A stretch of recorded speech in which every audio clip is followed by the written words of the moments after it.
Uh, yes, welcome to our next lecture. That is, today we are going to see the other part of the next part of the leaf morphology, that is leaf modification. Now, up till now we have seen the, that is what is a typical leaf, the parts of the typical leaf, then types of the leaf, arrangement of the leaf, that is phyllotaxy of different phyllotaxy, different types of leaf, that we have seen the simple and compound leaf, and then the different types of compound leaf also, pinnately and palmately compound leaf, then their respective types, that is palmately and the pinnately compound leaf, their types also. And also we have seen the different types of phyllotaxy, that is alternate, opposite, and that is world phyllotaxy. So each leaf has the some basic structure, that is it has a base, then at the from the or at the basal region there is a formation of some leaf like structure, at either side of the that is leaf base, that is stipules. Then there is a petiole or the stalk like structure of the leaf, it is known as the petiole. And then uh, above the petiole there is a flat structure is present, or a thin flat structure is present, that is known as the uh, lamina or the leaf blade. So the shape of that leaf blade is uh, it may vary, or it is of different types of shapes, that is lamina.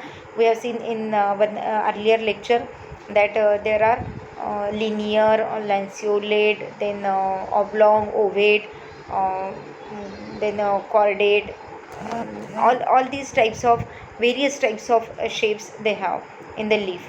Okay, so after that, um, just okay. So after that, this particular leaf, it has a special or normal structure and normal function. So the function is as it contains the chloroplast, each the mesophyll cells contains the chloroplast, its function is to produce the food material by the process of photosynthesis.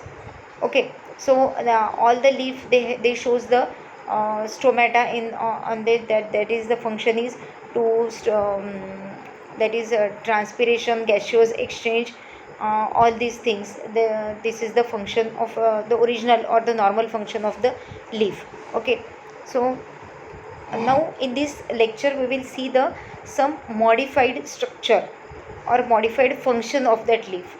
So let's start the modification of leaves. We know leaves are specialized to perform photosynthesis. So it is its main function. So in addition to this function, they also have other significant roles to play, such as support, storage of food, defense, etc. So other than the photosynthesis, some types of leaves, they get modified to perform a different functions. Okay, such as support, storage of food, then defense, etc. For each of these functions, they have been modified into different forms. So to perform that particular or other functions along with the photosynthesis, they get modified structurally, they get modified. Okay, for example, tendrils of peas, spines of cacti, onion bulb, leaves of insectivorous plants. These are some of the examples of the modification and modified functions and modified structure of the that leaf. They are modified leaves. All these are the modified leaves. Let us have a detailed look at some of the modifications of leaves. So first is the storage leaves. The xerophytic plants and plants belonging to the Crassulaceae family have thick and succulent leaves that store water in their tissues. So the some of the plants which are xerophytic in nature, that means they are present in the desert area or where there is a scarcity of water. So in that area, the plant they get modified to adjust with that particular climate or that particular that is area. Okay, so there are some modifications, that means there is a modification in the leaves, that their leaves they are succulent, they are not that is flat or dry. Okay, so they are succulent, that means they are fleshy, and they in their fleshy part, in their succulent leaf, they store a more amount of water in their tissues. So that's why they contains more amount of water, that's why they are succulent in nature. So why they are why they store more amount of water, because in that area there is a scarcity of water and water is needed for all the physiological activities.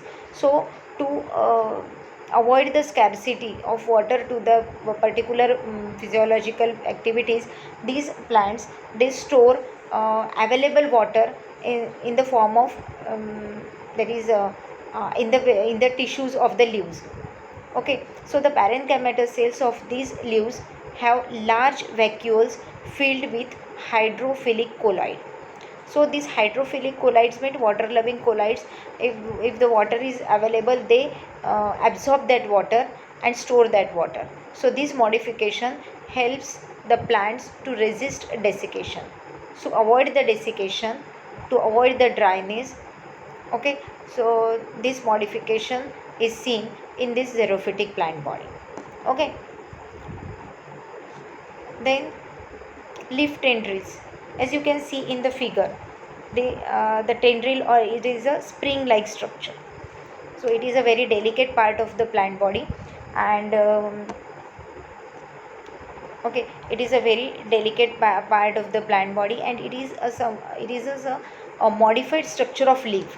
So instead of forming the leaf, a typical leaf of a leaf structure or a typical leaf, that plant body is forming this spring like or the tendril structure. So the leaf tendril exists in plants with weak stems. So those plants those which have the weak stem, that they cannot stand with their own with their own they need support. So to get the support to that particular plant body, some of the leaves of that plant body they get modified into a tendril like structures or a spring like structure. Now these spring like structure or this tendril, they are very sensitive, and when they come in contact with any object, they attach to that object, and due to that attachment, due to they find out the support, and with the help of these supports, this plant body, the stem of this plant body, they climb or they get stand. Okay, so the leaves get modified into thread like structures called tendrils. So these tendrils climb a nearby stick or wall or any object and provide support to the plant. For example, in Lathyrus aphaca, the whole leaf is modified into tendrils. So the whole leaf, so instead of leaf there is a presence of tendrils. So whole leaf is modified into tendrils. Or in some cases the upper leaflets. So only the upper part, that is the upper leaflets. Other leaflets they remain as it is, but only the upper leaflet in case of Pisum sativum, they get modified into tendrils. So in some cases entire leaf is modified into tendril, or in some cases only the upper leaflet is modified into tendril, and in some cases the terminal leaflets modified into tendrils. Okay, so these are some of the examples, that is you can see in the picture. The first picture you can see the whole leaf is that is transformed into or modified into a tendril. And in the second figure, it is a Pisum sativum plant. Only the upper leaflet is that is modified into a tendril. And in the third figure you can see the terminal leaflet is modified into the tendril. Okay, so this is the some of the modifications, that is tendril, that is whole leaf or the part of the leaf, it is modified into other thread like structure, that is known as the tendril.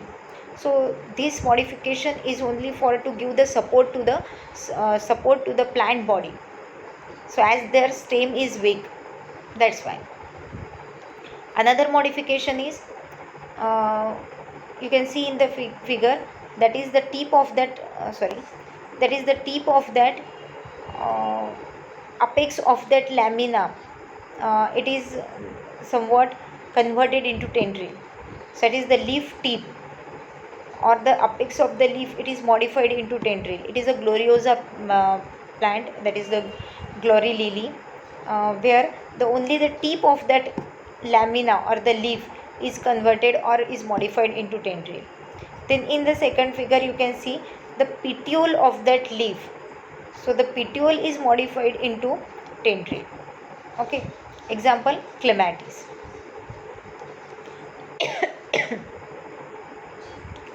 In the third figure you can see the stipules. The stipules, they are present at the base of the leaf, but these stipules, they get modified. They are somewhat smaller, linear in shape, leaf like structure, but when these stipules, they are modified into a tendril like structure. So these stipules, where it is modified into tendril, it is present in the Smilax plant. Okay, so these are some of the modifications, that is modified tendrils. So in the first figure we can see the whole leaf is converted or modified into tendril. Here only a single leaflet is converted into tendril. Here the terminal leaf is converted into tendril. Here the only tip portion or the tip of the leaf is converted into tendril.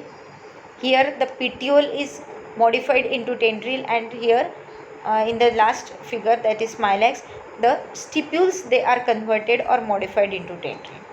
Okay, so this is the about the modifications. All these modifications, that is the tendril modification, is only for the support. Okay, now let's have a look on the another modification, that is leaf spines. So as you can see in the figure, some spiny structure you can see here. So this spiny structure is nothing but the modification of a particular leaf. So a few plants have their leaves modified into needle like structures known as spines. So the spines act as defensive structures. Why these leaves is modified into spines? Because to protect this plant body, it is for the defense mechanism. Okay, so they also reduce water loss due to transpiration. As they get modified into spine, this leaf which contains the stomata on their surface, they get reduced. Hence the surface area for the transpiration, it automatically reduced. And as the surface area is reduced, there is a minimum water that is evaporated from this plant. Okay, hence they reduces the water loss due to the transpiration. For example, in Opuntia, that is Nagmani. Opuntia, the leaves are modified into spines. Okay, the first figure you can see the spines, that is they are the modified leaf. And in the second figure you can see the leaf apex. This is the date palm leaves. This leaf apex, that is yucca plant, etc., it is so modified, while in plants like prickly or Mexican poppy, you can see this Blythe or Mexican poppy or Argemone mexicana plant, the whole leaf margin is converted into spines. So that spines, they are developed on the margin as well as at the apex also. In barberry, that is the fourth figure you can see, in barberry the leaf itself becomes modified into spine, while the leaves of the axillary bud, while the leaves of the axillary buds, they are normal. Okay, so some of the leaf of this region, they are modified. So 1 2 3 4 5, that is, you can see the 5 leaf and 3 spines. So the 3 spines, they are already, originally they are leaves, but they are modified into a spines now. Okay, so this is about the spine, and the development of spine is for two reasons, that the modification into spine is for two reasons. The one is the defense or the protection, and the second one is to avoid the transpiration. Okay, to avoid the transpiration. Then scale leaves.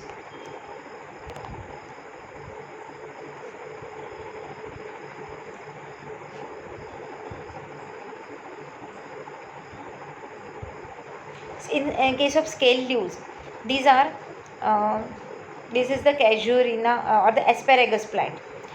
You can see the brown structure, that is brownish scale like structure, that is the scaly leaves. So these are thin membranous structures without stalks, so that is petiole is absent.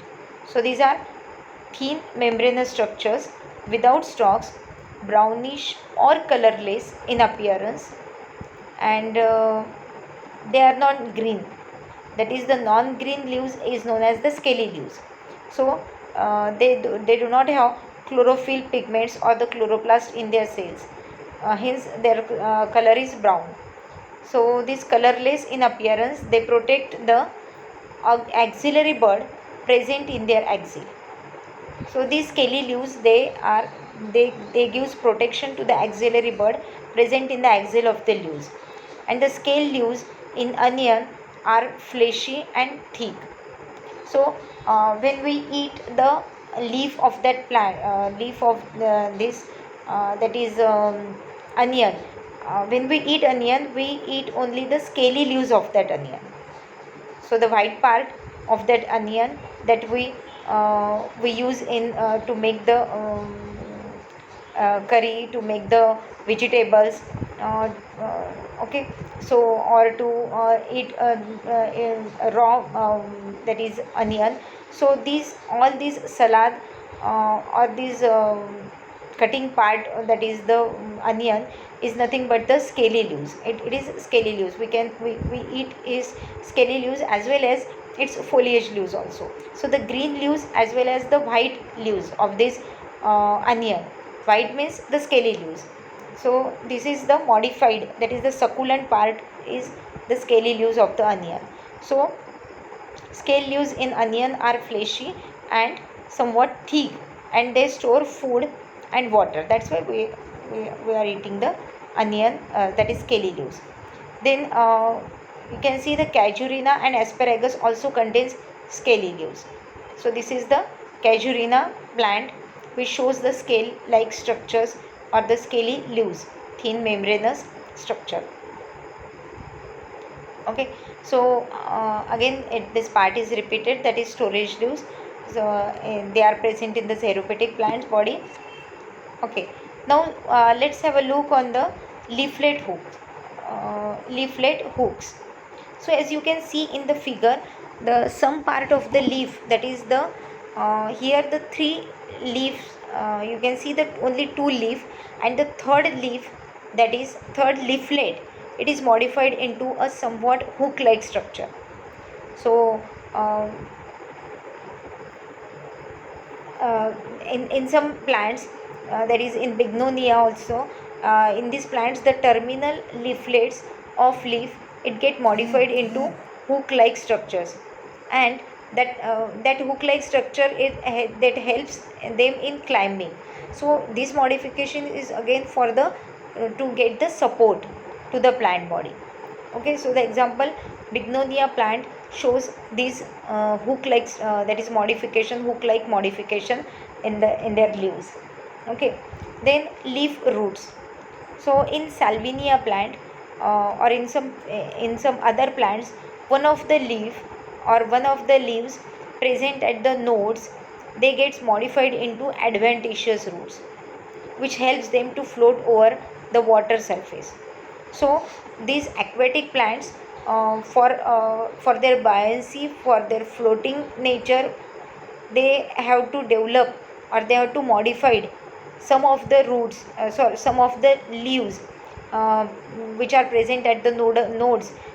These leaves, they are modified into root like structure, or they are modified into roots.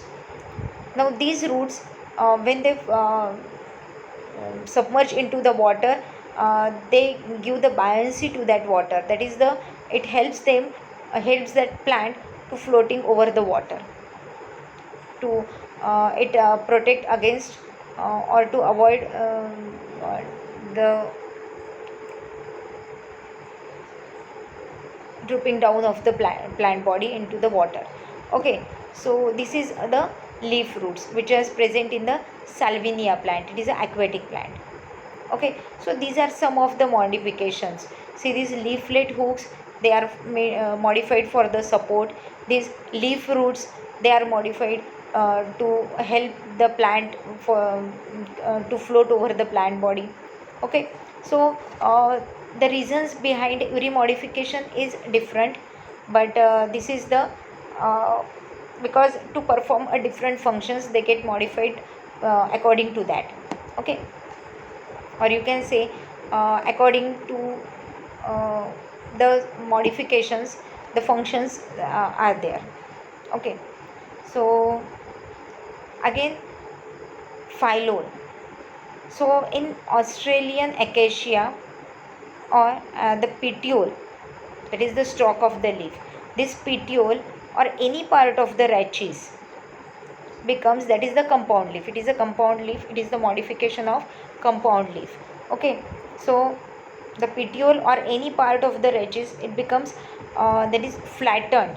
You can see here the flattened structure of that petiole. So this petiole, it is originally, it is this rachis or the petiole, it is normally, it is a cylindrical structure, but when it becomes flat, or it becomes a wedge like structure, that is the phylloid, that is the modification which is known as phylloid. So this rachis, it becomes flattened or wedge, taking the shape of the leaf and turning green in color. It not only modified into a leaf like structure, but it also perform the leaf like function, because it contains the chlorophyll pigments, and it turns into a green structure. Okay, so this flattened or wedge petiole or rachis is known as the phylloid.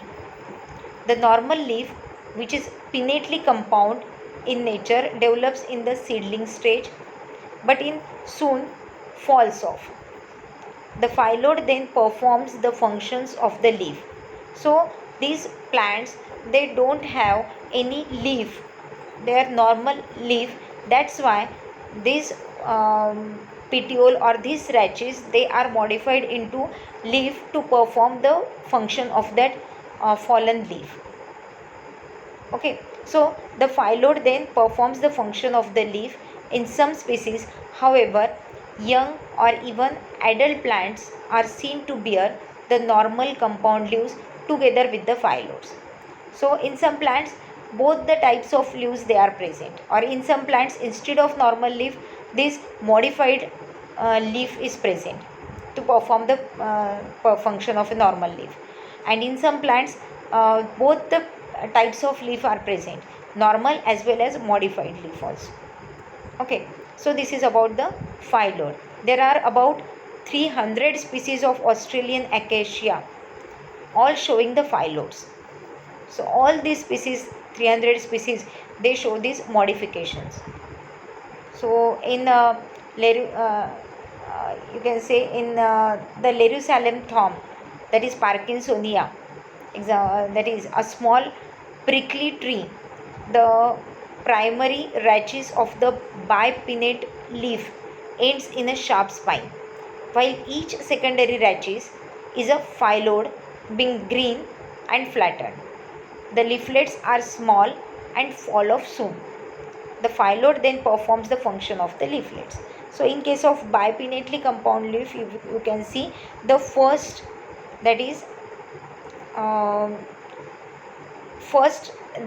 rachis is converted into spine, and the second rachis is converted into phyllodes, and the leaflets they get fallen, and the function is performed by this phyllodes. Okay, so this is about the phyllodes. Now in some plants, in few plants, they require nitrogen for their development because they grow in the soil which is nitrogen deficient. So that's why they require nitrogen from other side or from any other sources for their development. So in such plants, the leaves are modified to catch and digest insects. So after digesting insects, the nitrogen is released from their body, and this nitrogen is used by these plants. So for that they for the trapping the insects to eat the insects, they have some specialized modifications. There are modifications in the leaves. So these, in such plants, the leaf is modified in such a way that they can catch and digest the insects. So few of the modifications they are mentioned in below, that is leaf pitcher. So in few plants like Nepenthes, the leaf lamina is modified into a pitcher like structure, a vessel like structure, and the insect is digested into the inner walls of the pitcher, which secretes a digestive fluid into the pitcher cavity. So this vessel like structure contains in their cavity a digestive enzymes or digestive liquid which contains a digestive enzymes. As the insects visited on that leaf, because its lead is very attractive, the pitcher, this modified leaf has a lead which is very attractive, and hence the insects they are attracted towards that leaf. As they sit on the border or the mouth of that vessels, they it is somewhat flippery, or it is somewhat smoothie. So as they sit on this mouth, they get due to the slippery surface, they go inside the cavity of that pitcher, that is modified leaf. Okay, so as they go down into the cavity, that cavity contains a digestive enzymes, and that digestive enzymes they kill and digest that insects, and the nitrogen is released, and this nitrogen is then used by these plants for their growth. Then another plant is the leaf bladder. So in such plants, the segments of the leaves, only the segments, you can see the segments of the leaves, they are modified into bladders, bladder like structure. So these plants are found in water. The inner wall is provided with digestive glands which helps in digesting the trapped insects. The common thing in all these plants is, in the insectivorous plants, is they contains the digestive that is glands, and which secretes the digestive enzymes, and that digestive glands helps in digesting the trapped insects. That is, the leaf bladder example is Utricularia. Then in Drosera plant, the lamina possesses numerous hairs with a sticky globule at its tip, it containing digestive enzymes. The moment an insect sits on the lamina, the hair covers the insect completely. So these are some of the pictures of the insectivorous plants. This is the Bryonia, then this is the Drosera, which contains many hairs, then Nepenthes, which is a pitcher like structure, or you can see the flask or the vessel like structure, and this is the Utricularia. Okay, so this is all the modifications for the trapping and digesting the enzymes, because to get the nitrogen, these modifications occurs in these plants, and these plants is known as the insectivorous plants. Now the last is functions of leaf. So normal as well as the modified functions of leaves, they are first function is, the leaves perform this following functions. The first function is photosynthesis. So the main function and the primary function is photosynthesis. So photosynthesis is the primary function of leaves. They convert carbon dioxide, water and ultraviolet light into glucose through the process of photosynthesis. Yes. So the light energy is converted into the chemical energy in the form of food. So the source of light is the sun, and these waves of the sun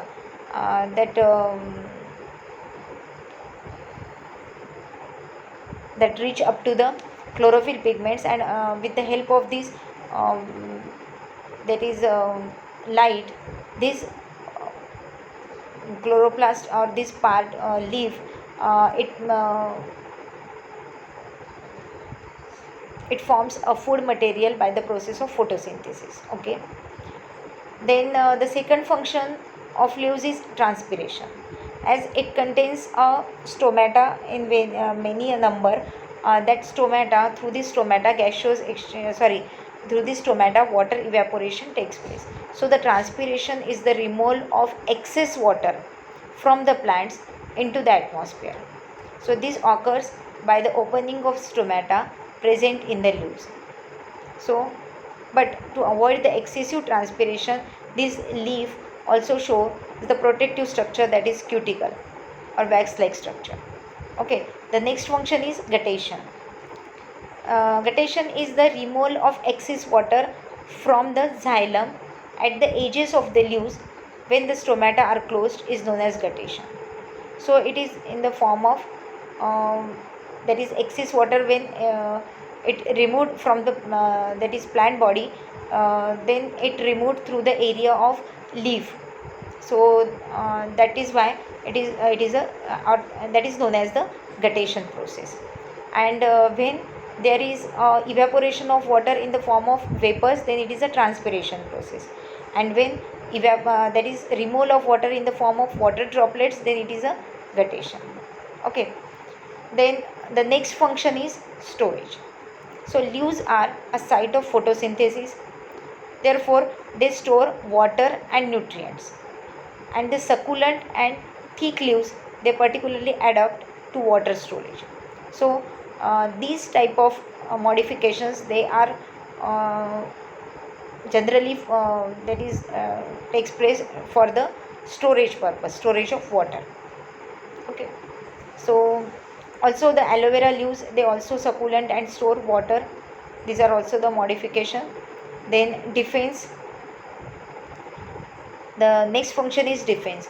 Some leaves, they are modified into spines to protect them from being damaged or eaten by animals.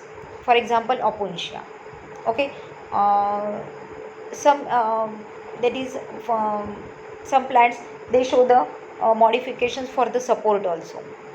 Okay. So they get support from that. So these are some of the functions, normal as well as modified functions in the regarding the that is plant body. Okay. So this is the about the whole leaf morphology. So we, in this chapter we have seen the different modifications present in the leaf. So these different modifications, they are for they are they takes place for the various reasons. So to perform a various functions, or to adjust with the environment, or to adapt that plant to the changing environment, or the environment where they are located, they have to modify themselves to adjust with all these. Okay. So this modified structure of plant body, they perform the modified function also, or the changed function. They have to change the function also. So these are the requirement for the plant body for its survival. Okay. So these modifications, they are for the different purposes and for the adaptation purposes also. Okay. So this is the end of the today's lecture.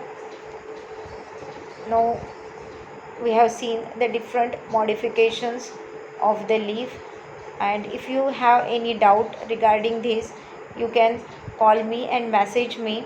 And I want to do or yes, I want to do the interaction with you about this, that is about these lectures and all these topics, that particular or that particular kind of topics we have, that is completed. So I want to do interaction for that, whether you can understand or not, whether my teaching process um, is go to you or not. So that's why I want to know, i want I want feedback from you. And so hence I can improve myself, or I can I can clear your doubt also. Okay, so please give your feedback and please listen it carefully, so that you can understand all these things. Okay, so today we have stopped here, and we will meet in the next lecture with the next that is topic. Thank you.